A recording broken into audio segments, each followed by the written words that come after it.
നൂറ്റാണ്ട് എന്ന് പറയുന്ന ഈ കാലഘട്ടത്തില് വളരെ പ്രത്യേകതകളുള്ള കാലഘട്ടമാണ്. അപ്പൊ അവർ വിചാരിച്ചിരുന്നത് പുരുഷന്മാർക്ക് മാത്രമേ വിശുദ്ധരാകാൻ പറ്റൂ. സ്ത്രീകളെ പലതരത്തിലും സ്ത്രീകൾ പുസ്തകം എഴുതിയാൽ അതിനെ സംശയ ദൃഷ്ടിയോടെ നോക്കുകയും സ്ത്രീകൾ എന്തെങ്കിലുമൊക്കെ കാര്യങ്ങളുമായിട്ട് മുന്നോട്ട് വന്നാൽ ഇൻക്വിസിഷനിലും സഭാ കോടതികളിലുമൊക്കെ അത് തടഞ്ഞു വെക്കുകയും ചെയ്തുകൊണ്ടിരുന്ന ഒരു കാലഘട്ടം. അപ്പോൾ സ്ത്രീകളെ മാറ്റിവെച്ചു. പിന്നെ സാധാരണ കുടുംബജീവിതം നയിക്കുന്നവരെയും കുടുംബജീവിതം അങ്ങനെ നയിക്കുന്നവർക്കൊന്നും വിശുദ്ധരാകാൻ പറ്റില്ല എന്ന ഒരു ചിന്താഗതി മറുവശത്ത്. അപ്പോ പിന്നെ ആരാ ബാക്കിയുള്ളത്?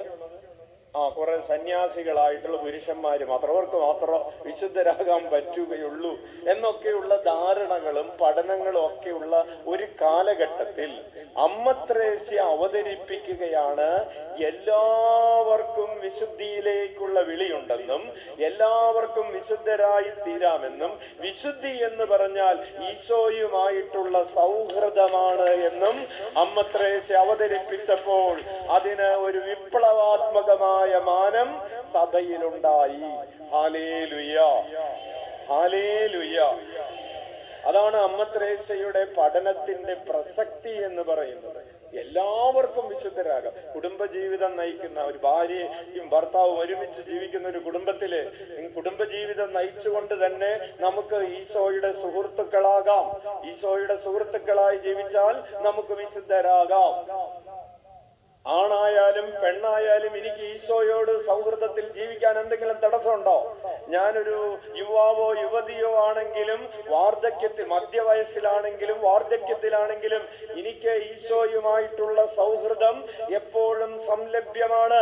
അതുകൊണ്ട് എനിക്ക് ഏത് പ്രായത്തിലും ഏത് കാലത്തിലും ഏത് ജീവിതാവസ്ഥയിലും ഏത് ജീവിതാന്തസ്സിലുമായിരുന്നു കൊണ്ട് എനിക്ക് വിശുദ്ധയാകാൻ കഴിയും എന്ന് ലോകത്തോട് ധൈര്യത്തോടെ വിളിച്ചു പറഞ്ഞവളാണ് ആവിലായിലെ അമ്മ. ഉച്ചത്തിൽ വിളിച്ച ഈശോയേ,